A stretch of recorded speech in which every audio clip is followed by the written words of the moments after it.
Here's the next attitude disease. Over-caution.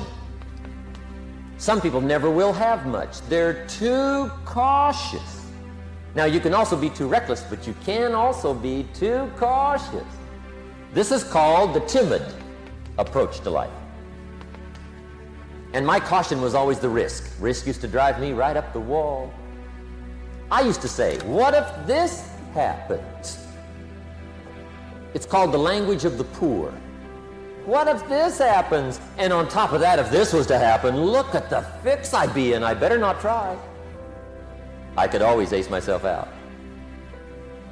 Then I'll tell you what changed my whole life when I finally discovered it's all risky. The minute you were born, it got risky.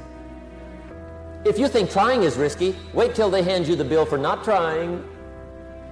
If you think investing is risky, wait till you get the tab for not investing. See, it's all risky.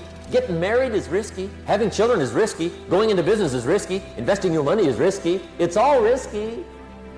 I'll tell you how risky life is. You're not going to get out alive. That's risky. The Englishman says, well, if that's the way it's going to work out, let's give it a go. Right, that's what it's for. Give it a go. Somebody says, yeah, but I'm looking for safety and security. Fine, then huddle in a corner. We'll cover you with a sheet, bring you 3 meals a day. And we'll protect you, feed you, look after you, care for you. We won't let anything happen to you. And you'll probably live to be 100. The guy said, well, yeah, I'd live to be 100. But what a way to live. Right. What a way to live, safe and secure. Don't ask for security. Ask for adventure. Better to live 30 years full of adventure than 100 years safe in the corner. And see, it's not important how long you live. What's important is how you live. Pessimism, the deadly disease of always looking on the bad side, the problem side, the difficult side, checking all the reasons why it can't be done. The poor pessimist leads an ugly life. He doesn't try to figure out what's right. He tries to figure out what's wrong. He doesn't look for virtue. He looks for faults. And when he finds them, he's delighted.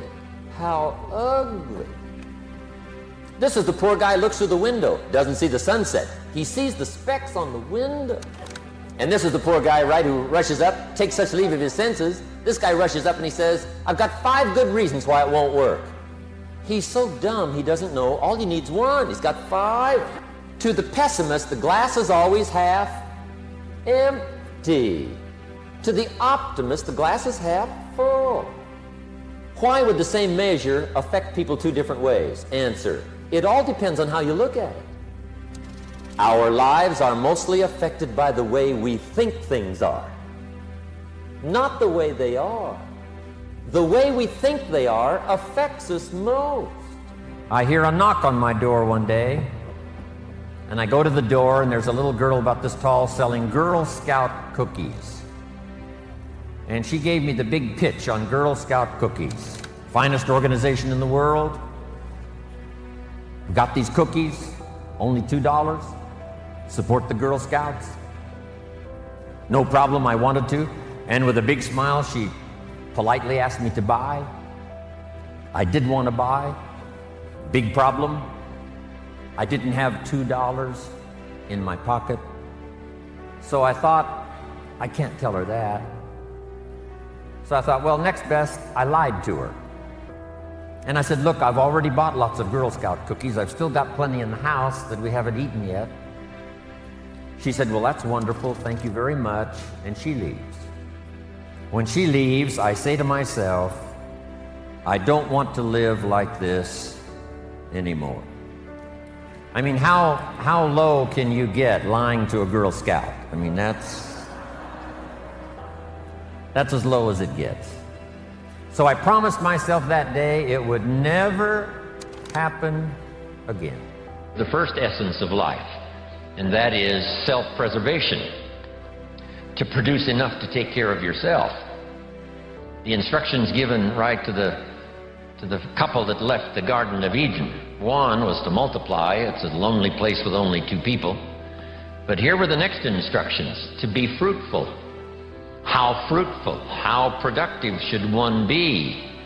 And here's number 1, to produce enough to survive, to produce enough to take care of yourself. And self-care is important.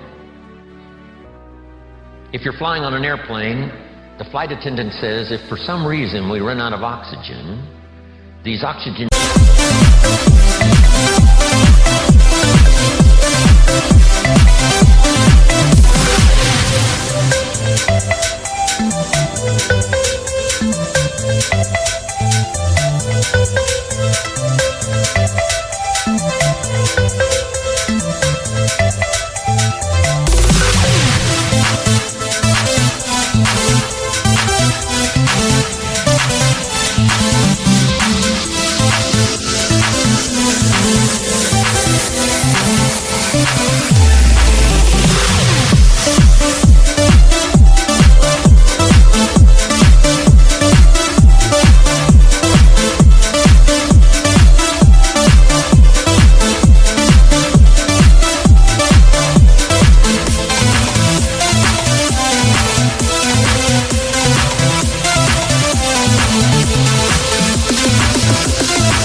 will fall from the ceiling, and if you have children with you, quickly take care of them, then take care of yourself. No.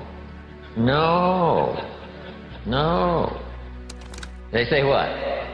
Put your mask on first.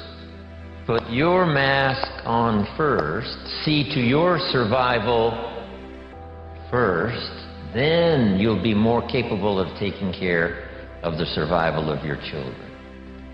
Isn't that interesting? My father had an interesting saying. He said, "Son, right after me, you come first."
You got to be careful. See, it doesn't matter who hands you the bad stuff.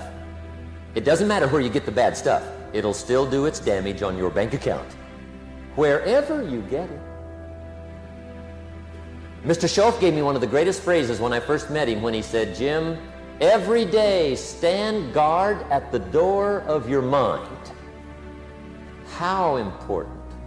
Stand guard at the door of your mind. And you decide what goes into your mental factory. Don't let anybody just dump anything they want to in your mental factory, because you've got to live with the results. The last disease, but this one is deadly. Engage in this one, indulge in it even slightly, and you might as well forget the future, because it's going to forget you. Complaining, crying, whining, griping. A Bible word called murmuring. See, that'll ace your future. Spend 5 minutes complaining, and you have wasted 5.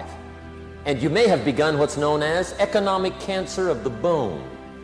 Just be on the lookout of the things that can destroy all the good you start. The war is on. And this evening, tomorrow, mentally, personally, socially, economically, you got to make sure you're winning the war. And this is part of it.